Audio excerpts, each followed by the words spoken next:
Good. Okay, so we're going to call the meeting to order. We do roll call, and then Jimmy, we'll have you be last, and we'll do an introduction. Sounds good. All right. Is someone going to ask from here? Okay, I can. So, sorry, I'm not entirely sure how to run it. Nolan's not here. I'm here. Michael, Here. Lois, Here. Lindsay, Tasha, Lindy, here.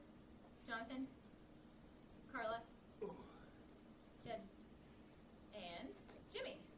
Here. Would you like to just really quickly introduce yourself? Jimmy Miner, grew up here in Anchorage. I work for JL Properties and its affiliated organizations, including the Anchorage Opportunity Fund, which is a public-private partnership here with the municipality. That's about it, I suppose, for now. All right, thank you. So now approval of agenda. Can we get anybody? Move for approval. All right, second. Nice. Approval of the minutes. I don't have any minutes for you Yeah, this I time. think so. Okay, so we'll skip that. We're going to skip the action items since we don't have a quorum, but everybody did get the action or the draft strategy report and priorities. Okay. So we're going to move on to Mayor's Office, presentation of the 5% alcohol tax. Okay, thanks for having me here. I appreciate it. Every opportunity we have to let people know what the effects and implementation of this would be. So I will start by introducing you to my favorite English economist from the 1800s. His name is Arthur Pigou, and he is one of the most well-respected economists. He spent his life developing principles like this, which is a Pigouvian tax. It's a tax on any market activity that generates negative externalities. Externalities are basically effects that are not included in the market price of the good. So when it comes to alcohol, the question is, what is an externality? And in 2016, the McDowell Group put together a report for the Alaska Mental Health Trust and quantified the externalities of alcohol and alcohol misuse in Alaska. So productivity losses, vehicle traffic collisions, criminal justice and protective services, healthcare, public assistance and social services, and underage drinking all cost the state of Alaska about $1.84 billion annually. If you extrapolate based on population, that leaves Anchorage with about $730 million in external costs associated with alcohol and alcohol misuse. These costs are split between the public and private sector. The public sector pays about 42 or 43% of these costs, mainly focused on criminal justice and protective services, public assistance and social services, and healthcare. But the private sector bears the cost of the rest of these items. The deaths associated with alcohol and alcohol misuse were about 730 direct deaths between 2012 and 2016, and 42% of that number occurred in Anchorage. So looking at these numbers, we have to figure, how do we combat these costs? So over the last 3 years, we have listened to what the community has had to say and what they would like to see pushed forward, and the alcohol tax was the most, reasonable proposal that came forward. It requires an amendment to the Anchorage Charter. It's a 5% flat rate, so it's different than the marijuana tax in that the marijuana tax has a ceiling of 12%. It currently rests at 5%, but can be adjusted by the Assembly every other year up to 2% with a maximum of 12%. This is a 5% flat rate, cannot be changed without another vote of the people, can be deleted without a vote of the people, but cannot be increased. It includes all retail businesses that sell alcohol, and voter approval would authorize Assembly action to actually enact the tax. So voter approval doesn't enact the tax. We have to go back in, and the Assembly has to pass an ordinance to actually administer the tax. The election day although with vote by mail, the election day kind of becomes a little less important. But April 2nd is the municipal election for this year. The vote by mail ballots go out on March 12th. And if the voters say yes and the assembly authorizes action, then implementation would begin in January of 2020. Yeah. Just out of interest sake, when you're talking about the marijuana tax, you're saying that it can float 2% every second year. You said up. Can it float down? It could. Well, if that's what, so I was Yes. just curious whether it's Yeah. up or down or just Yeah. straight up. The same, it has the opportunity to be adjusted within certain ranges based on an assembly vote. That's how the voters of Anchorage authorized the So it the can go up levy. or down, but it can't go up or down any more than 2%. Correct. Every second Every other year. Yeah. Yep. Yep. This is the effect on consumers or payers. So those of you in the room who purchase alcohol as gifts or for yourself, the estimated average annual cost based on projections from Treasury is between $36 and $50 per person. The breakout for the estimates on the 5% retail tax is about 40 cents on a 6-pack of beer, and it ranges up to $2.50 on a $50 bottle of liquor. One of the reasons that this tax is a good thing, in my opinion, is the visibility of it. There's a lot of other mechanisms that are levied behind the scenes. There's a wholesale tax at the state level, but that can fluctuate in and of whatever the state decides to do, and you won't see that except on the sales end. This is on the receipt. You will see exactly how much you're paying for each item, and you'll know where it's going because this is a dedicated tax within the municipality. It's paid in total by individual consumers, requires the approval of the registered voters in Anchorage who are the consumers. So we're asking the people who are going to have to pay this cost whether or not they want to pay this cost. There's a particular impact to two groups, underage drinkers and heavy drinkers, because it becomes a larger proportion of their disposable income. So underage drinkers maybe not with as much income as older people with steady job, paying out more, as well as heavy drinkers who spend more money on alcohol than your average consumer. So that's the average cost for every person over 18? It's the average cost based on the population of Anchorage. So it's hard to get that exact number because of tourism and tracking. So wait a second, you'll see a slide. Okay, but we're not including kids in that. Correct. So the effect on retailers, demand for alcohol is inelastic. So the higher the price, the consumption remains the same. That's from national and local studies. It's from people, people within the industry know that their commodity is inelastic.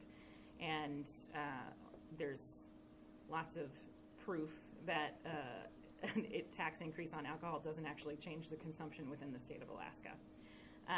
Alcohol is already a regulated industry, so they're used to paperwork, and it's not as if we are implementing a taxation mechanism on an industry that is not familiar with government activity. There are 3 specific things that each outfit would have to make changes to. They have to change their point of sale, so cash registers and however their alcohol is sold, you're going to have to add a 5% tax button. There's going to be some additional counting for their monthly payments to the municipality, and there's the potential of a bond deposit to MOA Treasury. Other taxpayers, commercial taxpayers in the city already have bond deposits. I think it's after 24 months of good behavior, the bond deposit is lifted. Currently, there are alcohol taxes in 10 other Alaska communities that range from 3% to 12%. So Juneau has one that is an effective rate of 8% because they have a sales tax and an alcohol tax. Fairbanks, North Star Borough, and the city of Fairbanks both have 5% taxes. Bethel has 12%. Utqiagvik has an alcohol tax, and some other jurisdictions have alcohol taxes as well. Quick question. So the point of sales adoption, additional accounting, and bond deposit, how heavy is that burden? Like, it's only 3 things, but are they 3 big things? Is it going to take a lot for somebody to jump through those hoops, if you will, in order to It should not take a lot to, for people to abide by this. So there are general sales taxes levied in every community that surrounds Anchorage. It's the same process. So I think that bars and convenience stores and restaurants are still in effect in Homer and Seward and the Valley. So it's not difficult.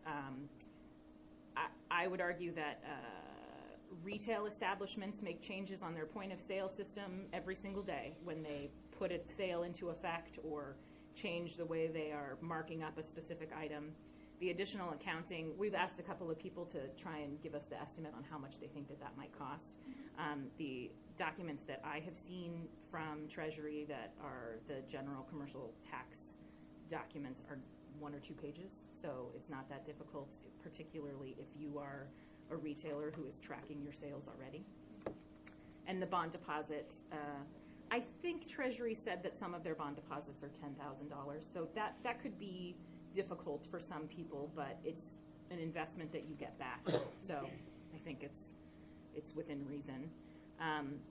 One of the interesting things when we first introduced this was that Brown Jug came forward and said that they are supporting the tax. So the largest package store in the state of Alaska understands what it means to sell the good that they sell. And this quote is from one of their senior vice presidents during a conversation with the mayor, where he said, "We aren't selling golf balls or socks. We're selling a highly regulated product, and with that comes corporate social responsibility."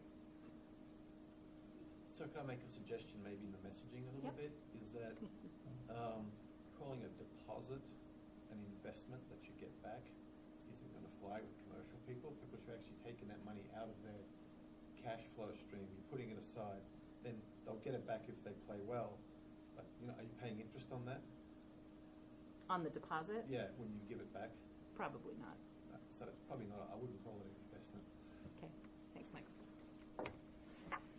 This is the spreadsheet on the different price points or the different tax rates that would be raised based on the alcohol tax. So 5% sets the revenue between $11 and $15 million annually. It's the same tax rate that marijuana is currently taxed at. 8% is what our rental vehicle tax is, and 12% is the current bed tax. So we've been using the $13 million as the midpoint on those estimates. This is the breakdown from Treasury of comparison between Fairbanks North Star Borough, including North Pole and the city of Fairbanks. So they rolled all of the alcohol sales within the Fairbanks North Star Borough up into one. So that's the top section. The middle section is the breakout of each of those regions. And then the bottom section is Juneau and how much the rate in Juneau raises based on population. So you can see on the right-hand side the number at the very top, or at the top, that says average for last 2 years of Fairbanks North Star Borough, $725. So that is the average per capita spend for all of FNSB for the last 2 years. And down at the bottom, the Juneau number is $993.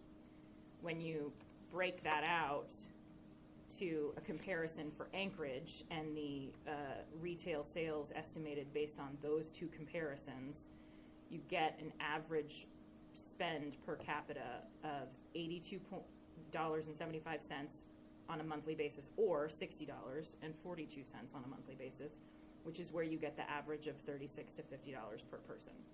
Again, as Lois was asking, this number is extrapolated based on the population, but that is not the only population paying into this tax. Tourism, visitors, commuters, they will all be paying when they come to Anchorage. So we'll have to wait to see how that number breaks out after the first couple of years of implementation. I This- mean, the only thing I'm still not 100% clear, it says per person, but people are gonna say kids are not, you make that number lower because it implies that every person who lives in Anchorage is a consumer, but that's not true. Correct, but we don't have a number of exactly how many people in Anchorage buy liquor. Maybe you don't buy any liquor at all, but I do. You have to base it on an average per capita. As opposed to an average per capita above 18.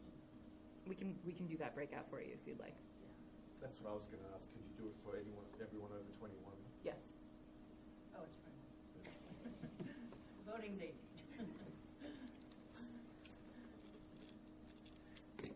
But that number's still gonna be inaccurate because it's not gonna capture the rest of the people who are Right. paying that. Right, but when you say you're using it based on population, that's one thing, but if it's based on potential users, then that's different.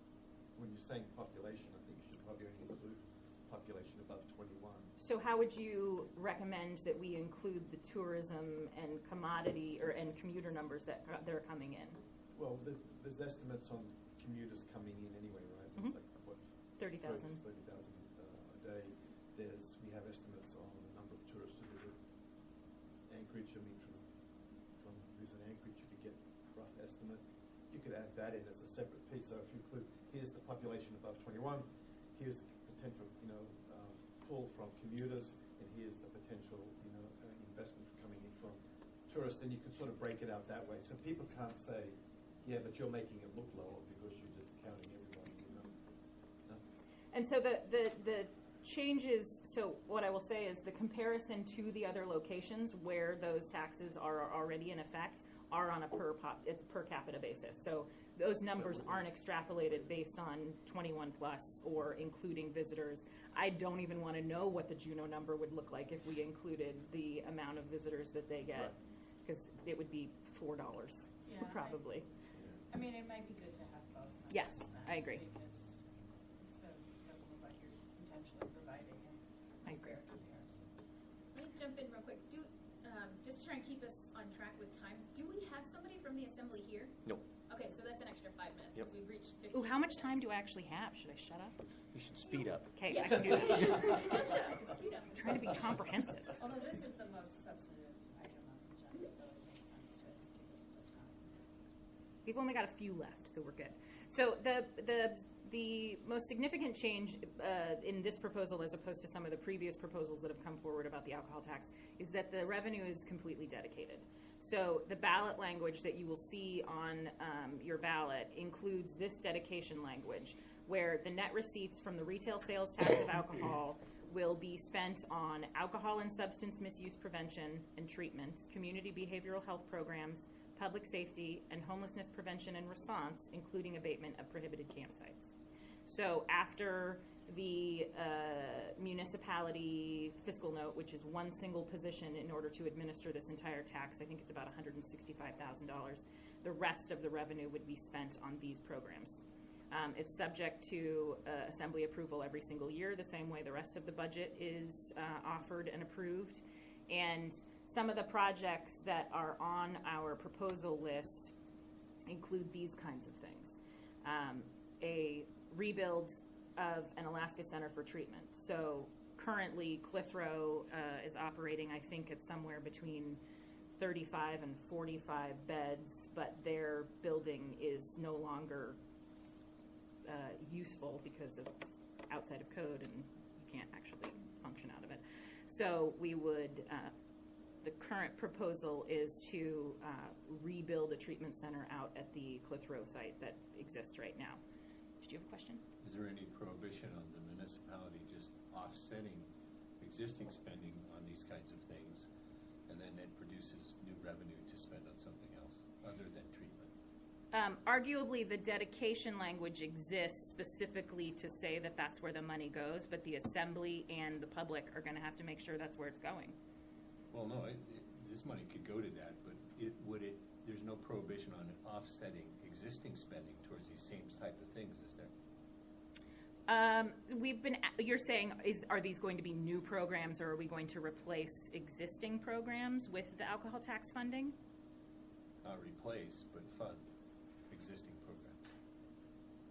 No, the intent is to go above and beyond what is currently being Okay, that's the performed. intent. Yes. But is there anything that prohibits the municipality from using the funds generated by the new tax to pay for some existing programs for the purposes identified in the tax? The ballot language is not prohibitive to that end. The public process is going to have to do that. Yeah. So the second item is alcohol and substance misuse prevention programs. One of the things that we know is that education goes a long way in helping curb the issues that the community has right now. Additional camp abatement staff and resources. We've had a lot of conversations about how moving to a 72-hour abatement program would help the city a lot, but in order to do that, we need to have storage facilities and some additional staff to make sure that the storage facilities are accessible. Housing and support services, cold weather sheltering. At 40 degrees, the municipality is required to provide housing for the population, and at 10 degrees, we are required to provide additional housing and shelter. So we run into those temperatures every single year, and there is not a long-term solution for the 10-degree weather shelter right now. The Community Outreach Referral and Education Team is an APD-AFD program that would be an intervention program getting to the people who are accessing emergency services more than necessary, because you get signals about community members who are calling 911 and you're deploying an entire fire truck to deal with somebody who really just needs some in-home care or medication or whatever the circumstances are. So there's, I think the fire department estimates that at between 2,000 and 3,000 calls a year. The Mobile Intervention Team, which is a model that currently exists, that is 2 social workers, a member of the APD Community Action Policing Team, and they also sort of intervene with people who are on the streets and need assistance. We would like to expand Anchorage Safety Patrol. Currently, the coverage is limited to downtown, Midtown, Mountain View, and Fairview. We'd like it for the entire Anchorage Bowl, because currently the ASP contract is much less expensive than APD officers who go into Midtown and take people who have passed out on the street to Sleep Off Center or other locations.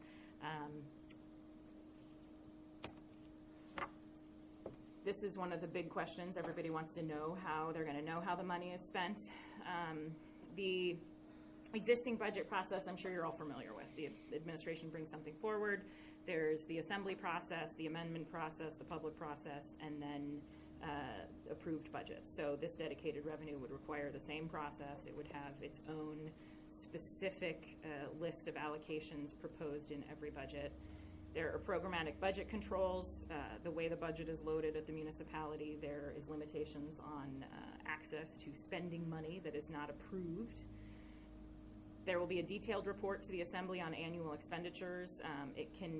It's set to happen annually. It can happen as frequently as the Assembly requests. And being appropriated on an annual basis allows for the programs to adjust based on whether or not they're making progress.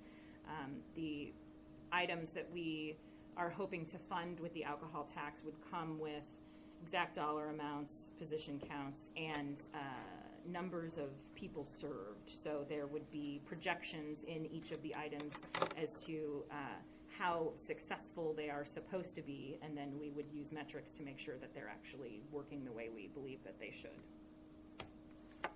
These are other questions that we have encountered along the way. Doesn't the state tax alcohol already? The answer is yes. There is a wholesale tax at the state level that raises about $40 million per year for the entire state. It is split in half, and $20 million goes into the general fund, and $20 million goes into the prevention and education fund, and then is dispersed throughout the state.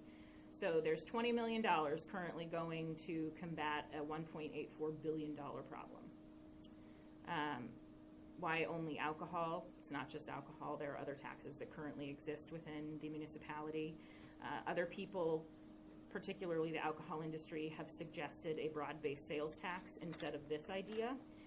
We think that this is a more appropriate mechanism and actually is a controlled revenue item, as opposed to a broad-based sales tax, which could bring in anywhere, between $100 and $200 million. $15 million is a good place to start with the issue that we are trying to work on. If it's such a good idea, why change from 60% to 50% voter approval? The charter right now says that charter amendments require a 60% vote of the people, but that was challenged in a court case from the 90s, and I think it's the 90s, and was determined to be unconstitutional, because you cannot have a majority of one time limiting the majority of a future time. So this needs to be removed from the charter because it is unconstitutional. It just hasn't gone forward for a vote. So all of the charter amendments that have come forward in order to prevent legal challenge require 50% approval as opposed to 60. And isn't this a workaround of the tax cap? I think this is actually sort of in line with the question that Mr. Donnelly was asking, which is, can't you displace current spending with this money and then spend other GF money on other things if you wanted to? And I suppose that is possible, but that is not the intent of this. And the public process that the budget has to go through, the assembly members, the public, will prevent that from happening. This is outside the tax cap specifically to create revenue to deal with this issue because of a loss of revenue over the last 2 to 5 years. So the municipality used to get upwards of $20 million in revenue sharing every year. The state over the last 3 or 4 years has cut that down to 6, and in the current proposal it is zeroed out. So that loss of revenue coupled with the lack of capital budgets over the last few years. We used to get about $50 million annually in capital budgets. Those don't exist anymore. So we're seeing at least about a $65 million regression from state spending over the last few years. And if that still existed, I don't believe that this conversation is necessary. That's all I got. Hang on. I'd like to see if anybody here has questions first. Does anybody else have questions? Jimmy? I'm good, thank you. Okay. Thank you. How much does the municipality currently spend on the programs that this money is dedicated for? You mean how much money is spent on Anchorage Safety Patrol and Mobile Intervention Team? I can total that up and get it for you. What it wouldn't. The other things that this is So dedicated. some of that is difficult to quantify. So if you have a police officer who is currently spending their time taking people who are in Midtown out of Anchorage Safety Patrol coverage, you have somebody driving out, pick up, drive back. If sleep off is taken up or they can't get into a hospital or whatever the circumstances are, you have officers spending upwards of 4 or 5 hours of their shift with people in the back of their car not able to actually act on crime. So expanding those kinds of programs is beneficial. The difficulty in quantifying exactly how much current APD time is spent on these kinds of issues, it's hard to quantify. We can quantify AFD time a little bit better because they do deploy an entire rig whenever they're responding to situations like this. So we can tally that up. To Alyssa, yeah. Yeah, and I forgot I did have a question. Is the airport included in this? Does the airport pay the same taxes on their alcohol sales and those sorts of things? No. No. The airport, no. Is that same? Okay.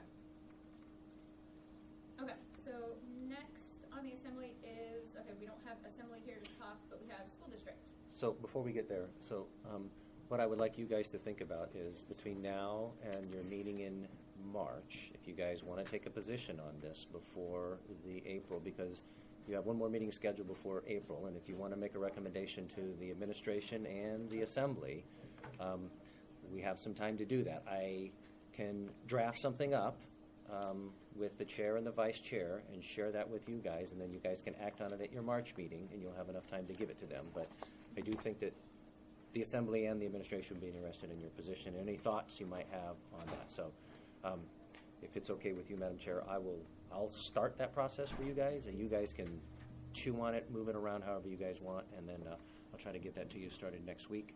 And honestly, I'll use some of the information that Ms. Browse provided and add that into the now therefores and then the whereases, and you guys can go from there. How about that? And maybe if the whole, You want the numbers? if the budget advisory commission can get the PowerPoint too. Yes. Oh, yes. Yes. I will. I'm happy. I will send the PowerPoint, and we also just have a one-sheet information. I sent that to him. Okay, great. Yep. Great, yeah, we can get you the PowerPoint. We need to direct plans one way or the other as to what kind of recommendation we should be drafting at this point, or are you going to draft two and we pick one?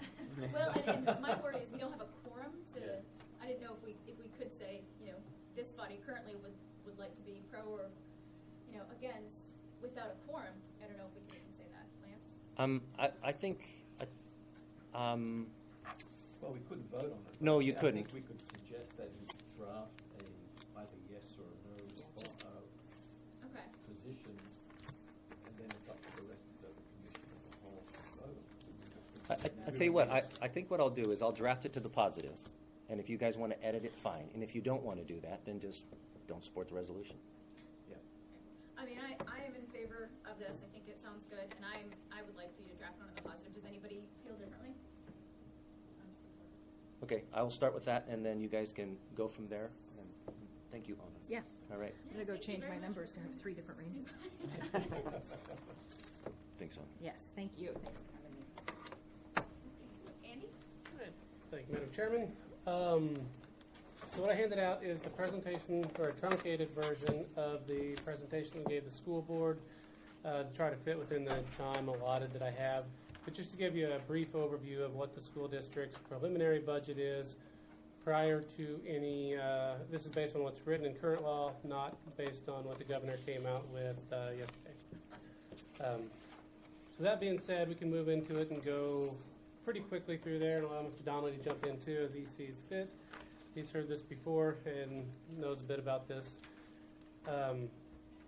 So first is the agenda. We'll talk about the calendar real quickly, the changes since we discussed our pro forma budget last month, what our revenue investments are, expenditures, staffing, and other personnel and funding changes. For the calendar, where we're at now is we submitted our preliminary budget to the board last week, and the board is now going through and reviewing that and developing possible amendments. And we'll come back and meet Tuesday and hope to get amendments either passed or have approval on Tuesday. If the board doesn't come to an agreement on Tuesday, they may schedule a separate meeting. But the bottom line is we have to have a budget turned into the municipality by the first Monday in March per charter. The cutoff date for us for non-retention of tenured teachers is May 14th. That's an important one to note as the legislature moves their process. A lot of times they don't quite wrap up by mid-May. End of the last day of school, I think, is the last day for retention of non-tenured teachers. So as you recall, we estimated our original budget gap at about $10.4 million. The next page, and that was in our pro forma budget, which is here's what we anticipate our revenues being, and here's what we anticipate our costs being to keep the same level of service. The next slide, the changes and assumptions after the pro forma. This is kind of some of the bigger chunks that we made to be able to balance the budget. The first one under revenue is $3.25 million in existing tax structure to fund our transportation deficit. We haven't ever asked the municipality to fund transportation. Generally, we've either kept it in the general fund or it's been self-sufficient. But as the law with the paying the bus drivers 2 times the minimum wage, and whenever the minimum wage went up by voter initiative a few years ago, that gave us about a 10% deficit in that fund, which just continues to grow as wages continue to grow and costs remain flat. We haven't had any adjustment from the state on that. The last couple of years, we've absorbed that from a transfer from our general fund into transportation. But for next year, we're looking to ask the municipality to cover that with tax appropriation. There's $500,000 in fund balance within our transportation fund remaining from last year that we plan on using next year to help soften some of the cuts or increases in taxes. A $500,000 for a Lower Yukon School District partnership. So what that is the Lower Yukon School District is purchasing the Longhouse Hotel over in Spenard, and they'll be flying students down and will be providing like intensive 9-week CTE classes to their students where they couldn't get elsewhere in the state. So, and they'll be paying this. The $500,000 represents the tuition that they would be paying. Also in here we have a $500,000 increase in costs to be able to cover whatever our costs might be. We're hoping to not spend all that, but we need to have the money in place. And this is paying our teachers addenda to come in and teach extra classes, extra supplies, kind of the extra administration of the program.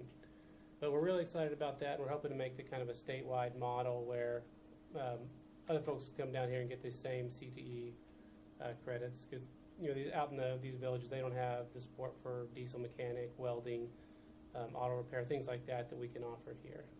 How much did you anticipate that costing to administer? We put in there an amount equal to $500,000 to cost.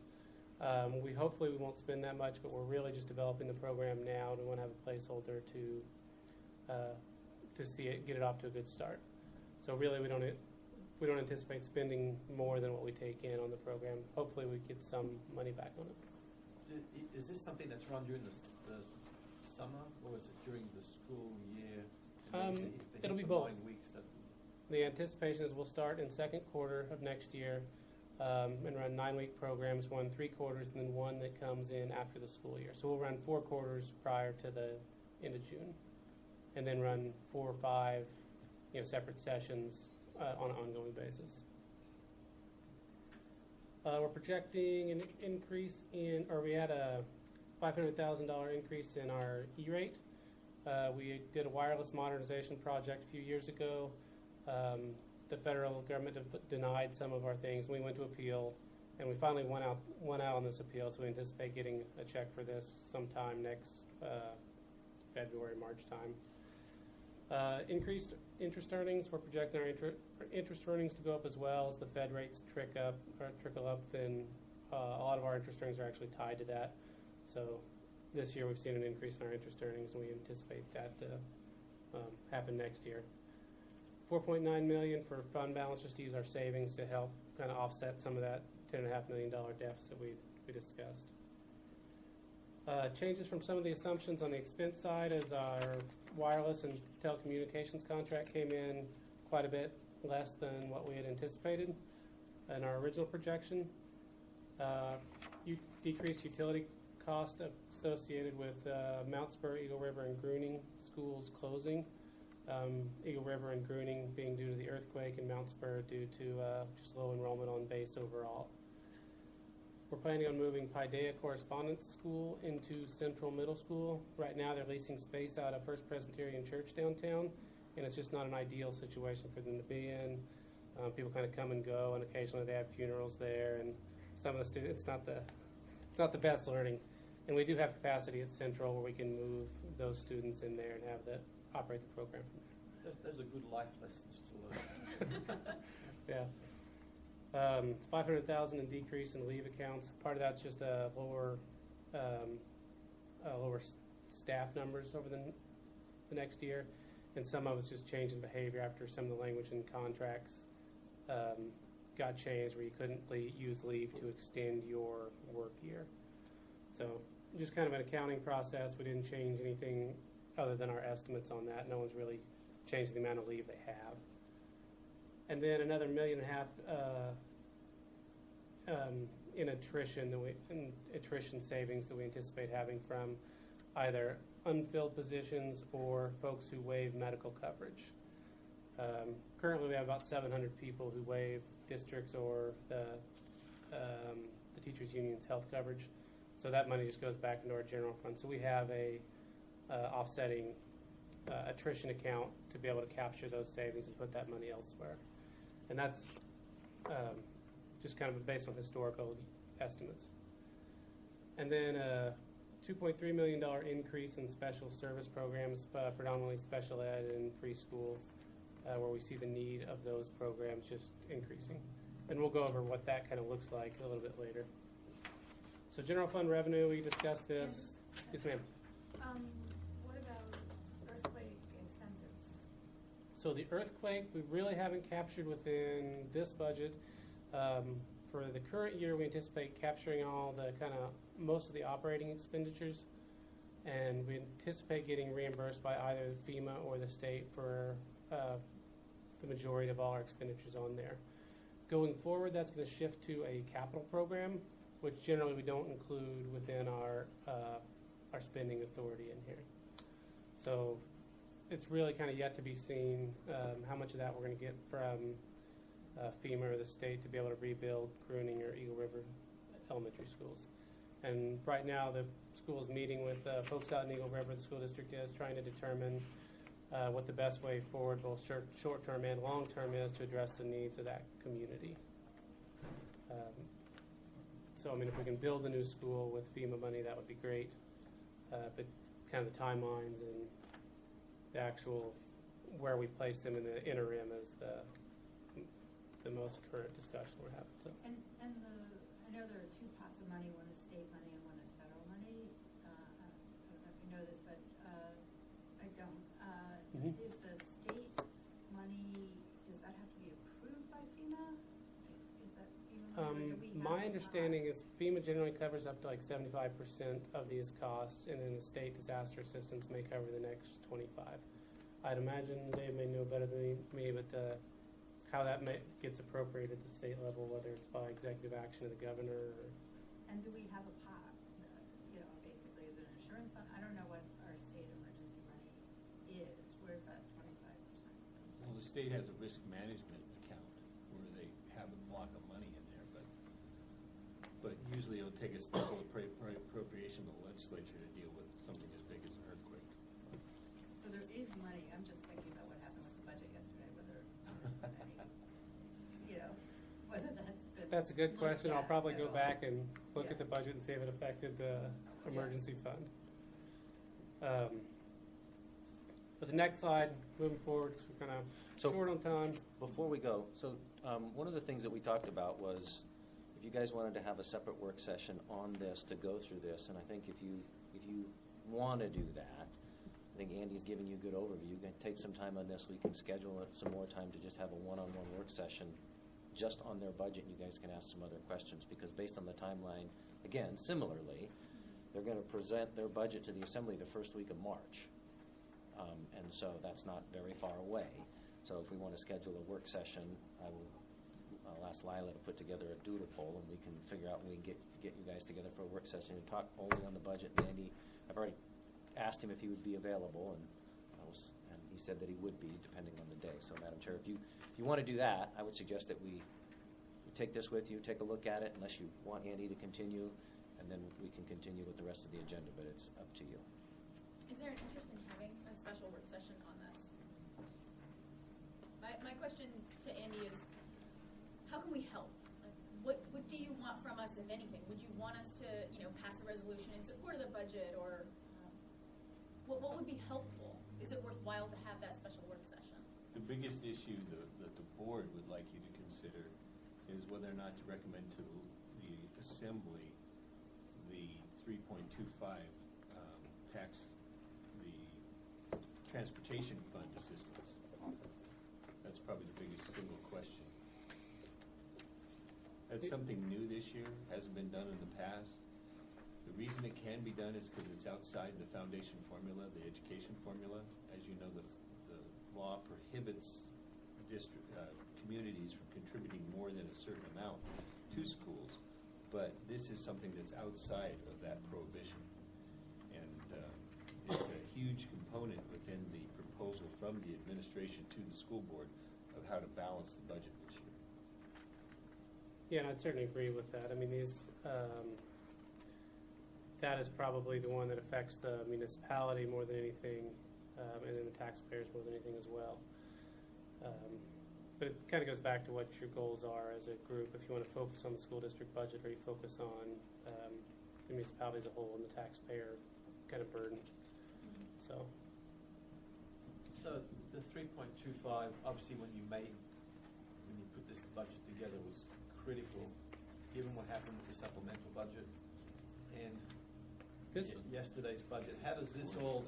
So you obviously have a bigger problem now. So Yes. yeah. So how can we solve the overall problem as opposed to a small piece of it? right. So this was on, like Mr. John said, this was developed prior to the supplemental budget or the current amended budget from the Right. governor. For your awareness, right now the way the governor's budget sits, it would be between $105 to $110 million reduction in funding for the school district in general funds, and then another $41 million reduction in state debt reimbursement that would shift to the taxpayers. So it's in the grand scheme of them, the 3.25 million is not exactly our biggest worry, but But it's something necessary to balance this budget proposal. oh, certainly. And then, if, having the support of the organization behind that, I mean, that would be helpful for me, whether the board supports it or not. We have yet to have the vote on the budget either, and we certainly don't want to speak for the board whether they support it or not. So, So with that in mind, I think it would be useful to have a special work session, whether it's similarly at during a lunch hour or something like that. Is there interest? I'd be willing to, sure. I don't oppose it, but most likely I won't. Able to attend? Okay. That works for me. Okay. We'll set it up. Yeah. We'll give you guys some options. We'll field it to everyone Okay. and find some time that could work. You want us to shoot for the lunch hour? That would probably be most accommodating Yeah. for most people. Okay, we'll do that. Thank you. And the timing on this, so would we want, I guess it's a work session, so we can make any, can't make any, Well, we're gonna know the Action. board's position on that, to that request, probably by Tuesday evening. okay. hopefully. Yeah. Hey, Lance, Mhm. can you just double check, make sure I'm on the email, because I didn't get the I had a message different about this address. change. Yeah, Okay, I will do that. yeah. Yep. What were you saying? Well, when do you need notification to the assembly? Oh, recommendation from us. So we'll introduce this to the assembly the first meeting in March, and then it'll go for approval the second meeting in March. So March 5th is when it's due to the assembly. Okay, and when are we due to meet next? You guys are scheduled to meet March 7th.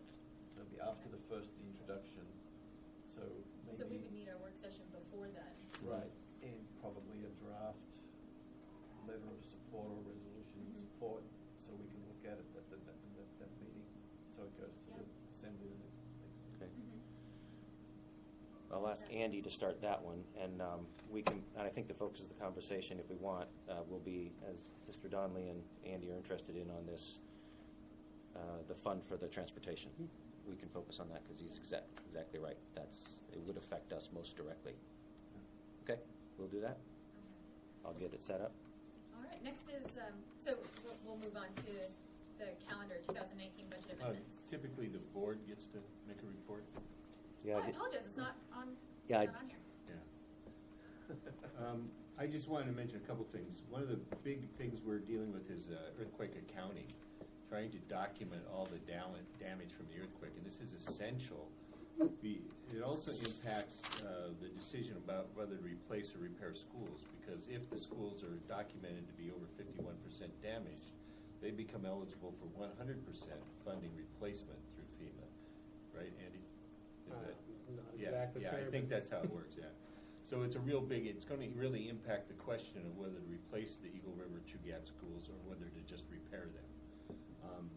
I also wanted to mention that a big issue coming up this coming meeting is the reform of the current promotion policy. The school districts had a automatic promotion policy for almost 20 years, where students were moved from grade to grade, even if the parents and the teachers didn't want to move them. The district compelled them being moved, advanced from grade to grade. And before the board's going to be a proposal to go to a neutral, what's in the best of the student policy, rather than automatic promotion. So it's going to be a huge change if it's adopted in how the school district does business. Thank you. Lance. Okay, very briefly, I sent you two items as it relates to the budget adjustments. I sent you a calendar for, and it was a shaded calendar that looks something like this. That's just our schedule for first quarter budget revisions. We've approved the 19 budget. We've asked departments to give us recommendations for anything that was not known or a surprise as of the approved budget. We will then send that to the Assembly on April 9th after the election, which will include the bonds that passed. The Assembly will then schedule to approve the revised 19 budget on the 23rd of April. That sets the tax limits, and we're on our way. We will be looking at adjustments in revenues and expenses when we make this, and this is the schedule that we're on. So just to let you know, we'll also be sharing this with the Assembly's Budget Finance Committee. When we have a work session scheduled, I think it's on here on April 19th. that will be the work session in which OMB presents the changes to the assembly. I would encourage you, if your time is available, to attend that. Obviously, I will be able to share that with you as well. So anyway, make sure you got a copy of that. And then the other one is a proposed calendar of activities. It's not an action item. I'm not sure, Jimmy, that if I got a chance to send that one to you. But basically, it's an outline of the year, of the things that you want to do. And I think you can start that as a template for how you want to blend in the activities that you want to do from the end of the year based on the strategy session you had. So something to start from. It's just a guide to get you going. More or less, just let me know. I just want to get you thinking. And we'll add and refine all the time. That's what I have for you. Awesome. Okay, and then, so the next thing on the list is how are we going to allot time to address all the priorities that we have? And one of the thoughts that I had going over this and looking at everything that we were interested in doing from our work session was just generally having polls, and we can do online polls just to figure out what topics are we collectively in agreement on that aren't going to take a lot of time. We have what was something on here, small appropriations. If we all feel similarly about small appropriations, then that's something that we can slip into one of our already scheduled meetings. We can pass a motion on it, and we can move on. If it's going to take more time because we don't all, agree on property assessments, and we really are going to want to hash that out, maybe it needs its own work session. Those sorts of things. So I think trying to figure out how to allot time. I was thinking that online surveys might be a nice, easy way to do that. Thoughts? Works for me. Wish there were more people here to get to it. Okay. And then in general, looking at Jimmy, did you get any emails with materials? I have the agenda for today, but I do not have the material. Okay. So we'll make sure we get you this as well. Yep. But I mean, looking at actually, walk past that. I just got some of my notes on it. Looking at the topics that we came up with at our work session, has anybody had any more thoughts on how we should allot our time? How much do we want to do in these work sessions, in these meetings that we already have scheduled, and how many extra work sessions do we need outside of it? Is that of any interest? I think it sounds like a good idea, but I didn't spend a lot of extra time thinking about what How the to focus get them. Yeah, and I think that's one of our biggest challenges is that we have a lot of things we want to talk about and have some position on, and we don't have a lot of time currently to do it. So I was kind of cutting people off. It's because we have 1 minute or 5 minutes to talk about different things if we're going to devote any time to the topics that we're interested in. And so doing work via email or something like that seemed to be one way to. And is there the possibility for, if necessary, additional meetings to discuss the bigger items that maybe you want, like the school board? Yes, you can do them in set meetings or work sessions. As an example, the Assembly has a regular meeting on Tuesday, and they have regular work sessions on Fridays. We are going to have our regular meetings on Thursday, this Thursday, or the first Thursday. We can find time that's a work session. Maybe it's, the third Thursday of the month, and we have a work session or whatever it is. But I need to know and we could, again, do a poll, in addition to this meeting, what would be a regular sort of standing time that most people could make. And I don't mind doing it, after work. If it's if from 5 to 6 for a work session is the time we got to do it, rather than from 1 to 11:30 to 1, it's whenever I can get the most of you together to do it. Because as you've learned, there's no way you're going to be able to do everything with thought in the amount of time that you have. So I will. I think you guys need to do work sessions in order to give it some thought, and I think it needs to be separate from this. So I will set some time out, and then obviously, depending on the subject, I need to have the expert there to find a work session. So are lunches mostly good for you guys, or are they not good and you just make accommodation here? Is after work an option? After work meaning after 5 or at 5? Does it matter? Lunch is better for me, but I can make both work generally. Yeah, and if I'm available, I'm available. It's just a question of being available. Right, okay. Right. And the reason I'm asking is that I will send out a poll, and I will ask everyone both. Okay, is an after hour or during lunch work? And then depending on that, we'll go from there, because it's helpful to have as many people as possible. And then the other option you talked about is that if you you just want to focus, if you want to pick 4 people just to work on the school budget, figure out who those 4 people are, then it's just easier to get those 4 together than it is to get 11. But right now, I'm going to shoot for all of you, all at the same time. Okay.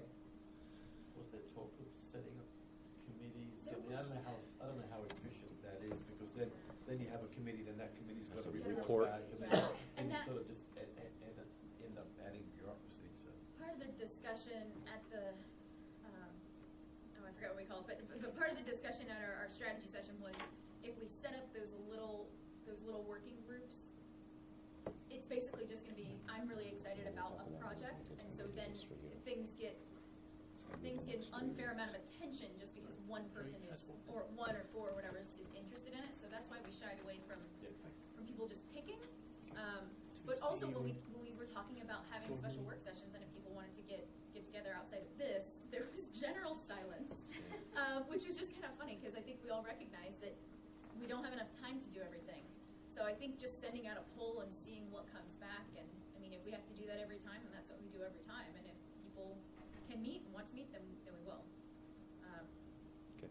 But at those work sessions, can we, if we have a quorum, can we take action? Or are we unable because it's a work session? Typically not. Work sessions are not designed for action. They're designed for discussion, and then you take action at the following board, Okay. regularly scheduled meeting.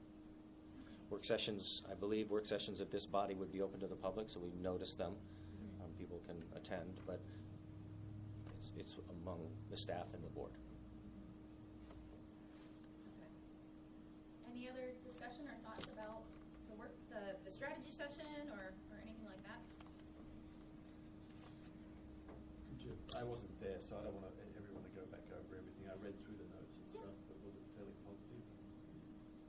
I thought it was really useful. Yeah. Yeah. Especially, I don't know, for myself, I thought the exercise where we were looking at how much time we had over a year and all the things we wanted to work on and just go with the thought process of how are we going to accomplish, I mean, we have 12 hours together and half of it's taken up by, just calling to order and all those sorts of things. So how can we give these things the thought and attention they deserve with the time that we have allotted? And just the awareness of it, I thought was really helpful. And then we narrowed down the topics that we thought were of most importance. So I thought that was really useful. Yeah, I agree that, especially that exercise, because it made it real for us, Yeah. how much time we actually had. Right. And Jimmy, so you know, a lot of us didn't know each other very well at all, and still don't, so. Okay. don't- Yeah. So I'm not the only new person. No. Another benefit of having that one day, so it was just a few weeks ago. Yeah. I would ask you guys, what I sent around, if I missed something or it's not accurate, if there's a key point. The other thing I have, I did take the time to scribe all of the sticky notes and group them. So there's a little highlight in here. Lance will do the stick. I did that. I will send that to you. Because there's one piece in there, somebody wrote something about synergy with ASD, and I don't think synergy was the right word that person used, but I couldn't read it. And I know it didn't come from Andy. Anyway, I'll send those to you. But I would appreciate, set this thing up. This is what it is. If I missed it, it's not right. I mean, Lila, myself, and Erica went through it and just tried to make sure that it was clean. So please and if I don't hear anything from you, this is what we're going to use, and we're going to take this and we're going to fill that in the year, Yeah. okay? And then we'll plug in some work sessions. Okay. So we'll have a work session on the school board thing? Like I'm going to try and set up in the next couple weeks. Okay. Yep. I will send out a poll and see who's available. And Andy will probably have some interesting information following his meeting next Tuesday night, too. We're not going to get together between now and then. Yeah. And then, sorry, Lila, can I work with you to set up polls to send out to folks about the topics that we? Sure. I'll get with him then. Oh, okay. Okay. Because I haven't done one yet. Yeah. Okay. I'm, the little bit of the actually big elephant in the room is the state budget, and we're gonna have to figure out, you guys as well. So for us, I'll just tell you, for us, and right now what we see is it's a direct $10 to $12 million hit to us. As Andy mentioned, it's a $110 to $150 million to them. 40 of that is because of reimbursement for debt, bond debt that we've already issued. Right now, for general terms, for every $1 million that is reduced in revenue from the state to either us, for every $1 million, either us or to them, it's about $1 for every 100,000 assessed value. So, and the average price, I mean, just in general math. So if they take out $10 million and we have to fill that in, and we recover that through taxes, it would be, basically $10 per every 100,000, and the average price is $370, so it'll be about $40 just for us. For them, it would be $350 in increase in taxes for not including the bond debt. So in total, it could be significant. So, Well, part of it, we can't collect that, once they reduce the state funding, our local funding reduces also, so we just don't have the ability to collect it based on statute. right. So it wouldn't necessarily be an add to taxpayers, it just have to be a reduction in services. yeah. But we're gonna wait till the legislative process works through. We know it's a long thing, they have a lot of time to weigh in. Day 2. Yeah. Line item vetoes. So we'll set it up, Alyssa. Awesome. Yeah, Thank you. thank you. And I appreciate your guys' thought process, particularly you, for helping us get the structure on the agenda. The reason I didn't put the school board on there is because we didn't have time. So that was my bad. No, for next. Yeah. We squeezed it in. All right, motion to adjourn? So moved. All right. Second. Thank you, Lois.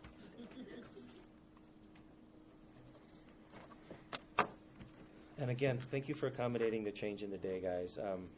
Just crazy, crazy stuff, and then I guess Nolan and Jed I knew right away.